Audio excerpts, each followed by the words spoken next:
Playtesters. Hey Playtesters, this is Aditya. I'm just going to walk through a simple game to teach some of the UI and mechanics which are a little bit unintuitive at this stage. So I'm just going to start by picking a deck here. Let's pick the Trader's archetype. I'll play versus the AI.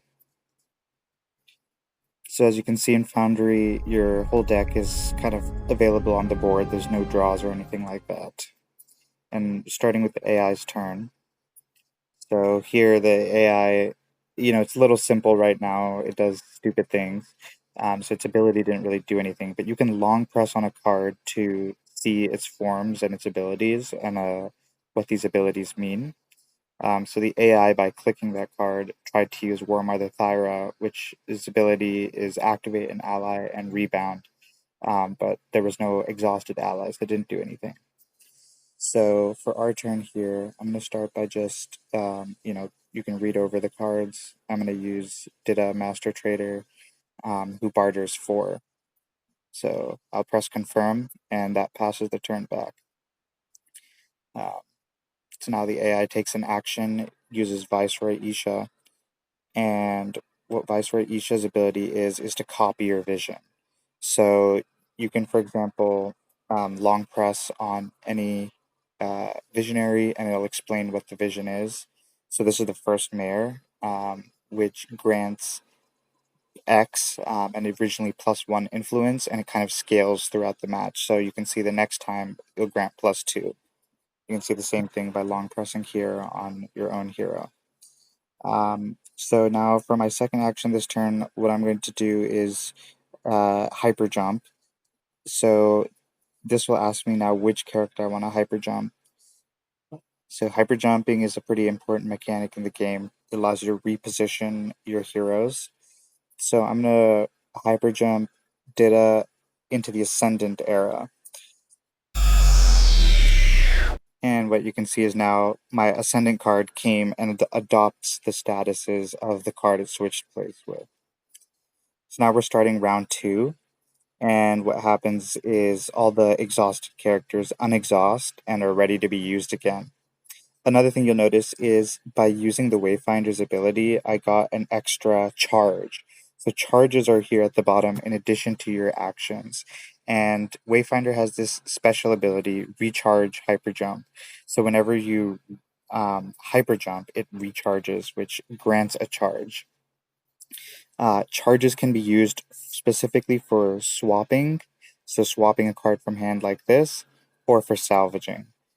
So for the Trader's archetype, it's actually helpful to accumulate these charges so we can do more salvages. For now, what I'm going to do this turn is I'm just going to use Wayfinder again to swap back Magistrate into the Ascendant era.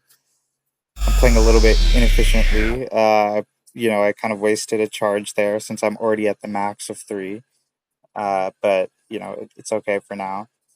And the AI, uses Voice Issue's ability. And since it's the end of round 2, the Imperial area is going to end. Unfortunately, I don't have a way to win the Imperial area on my last action here. So, the AI is going to win this one, but that's all right. So I'll confirm that. And as you can see, the AI controlled the era, meaning it had higher influence. So it got a free vision, which it won't use because it's pretty simple. Now we're in the start of the era frontier, and that's when the Galactic Ruins opens. So what I'm going to also explain here is the crisis system. So you can see that both decks have a crisis, one on each side. This deck's crisis is fittingly Trade Dominion. Trade Dominion is solved if you salvaged more relics from the ruins than your foe this round. And as part of your first action, it doesn't count for an action. You can foretell a crisis. That's why this little button at the bottom is glowing.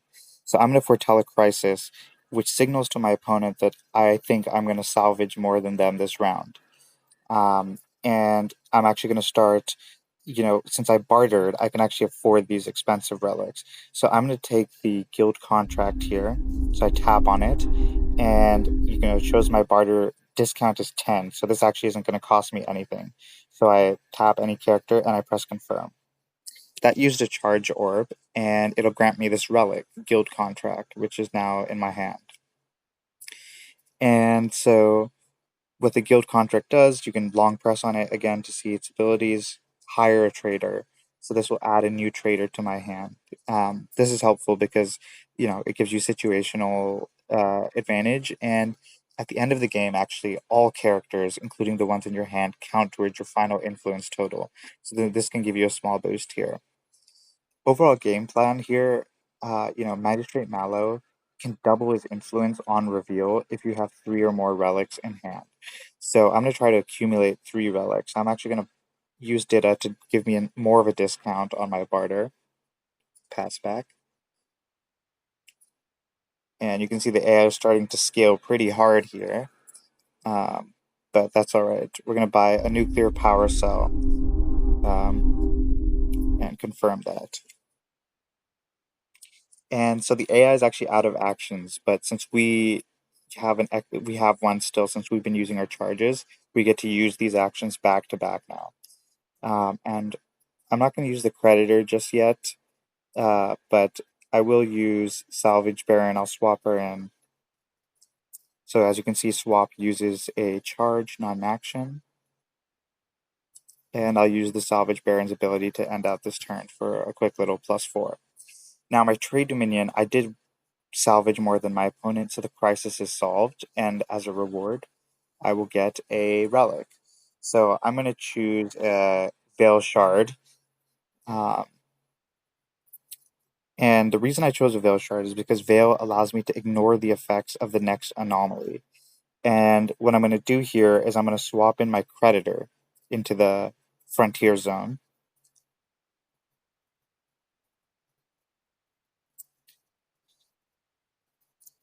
And what the Creditor's ability is he adds a relic to your hand and an anomaly. So I'm going to play the Veil Shard. So now as you can see, I'm veiled from anomalies, and then I'm going to use the Creditor's ability. So an anomaly was added to my hand, but I'm actually going to be veiled from its effect. So its effect is to add an anomaly to both players' hand, and it'll trigger at the start of next round. But I shouldn't get an anomaly if the code is working correctly. So now it's almost the end of round 4, so the next era is going to start. Unfortunately, it looks like I'm going to lose this era as well, but that's alright. This deck is focused a lot on our endgame advantage. So we have accumulated 3 relics in hand. I'm going to swap back in Dita just as a final action here to prepare for more bartering in the future. So the AI controlled the Frontier era, and it's going to get a free salvage. So it used that salvage and bought something. And now it's the start of the Era Ascendant. So at the start of the Era Ascendant, both face-down allies reveal. And as you can see, Magistrate Mallow's power was doubled. The AI's face-down card was the Emperor's Wrath, and its ability was to purge the lowest influence enemy. So you can see my card here got purged, and it's going to refresh itself in 1 round. So purge is not permanent. In this current version, you get your dead cards back.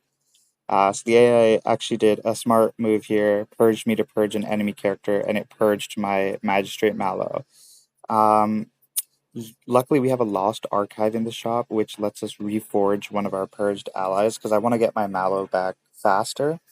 Also, you can tap on the AI to view its hand, so you can see, okay, got a Coming Storm anomaly. So that's important to know also. So again, you can just tap, and you can tap on yourself to do feedback and see other information. Like we can see our barter discount right now is 4. So I've been talking a lot, so let me think for a second here. I think I'm just going to use Dita, add a little bit more barter so we can get this lost archive for free here.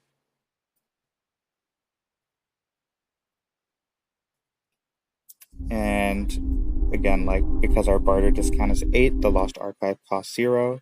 So I'll confirm that using one of my charges. And I'm going to reforge Mallow so he comes back, and he also reveals again. So that's a little bit of a bug. It should have, I think, gone to 28. It might have actually gone, it just didn't get visually synced, but I'll investigate that. But yeah, so what I want to do now is with my final action here, I'm going to use Mallow's ability and just set up more barter. Yeah, a little bit bugged there visually, so that will be fixed. But hopefully this is helpful in getting a sense of the game and what's going on. What I really want here is to get my I'm going to pay 4 influence here, plus the 4 barter to get a lost archive. Because what I want is my Wayfarer back, so I can swap Mallow. And the AI has just been slowly scaling here. And I have not been interacting with it because I've been too busy talking. But reforged my Wayfinder here, and now I'm going to hyper jump Mallow into the frontier zone.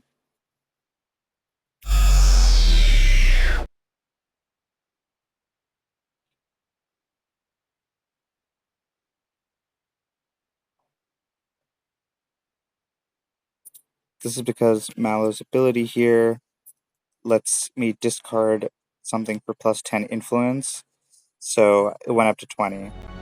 And I kind of played this game really poorly. I should have used my nuclear power cells. I was a bit busy chatting, but hopefully this was helpful, at least understanding how the game flows. It was the end of the Ascendant era, and the reward is you get to reveal again. So the Emperor's Wrath went off again. And then lastly, we flip over all cards in hand to add those to your score total. And I actually lost to the AI. So hopefully this is just a brief tutorial, lets you understand the game.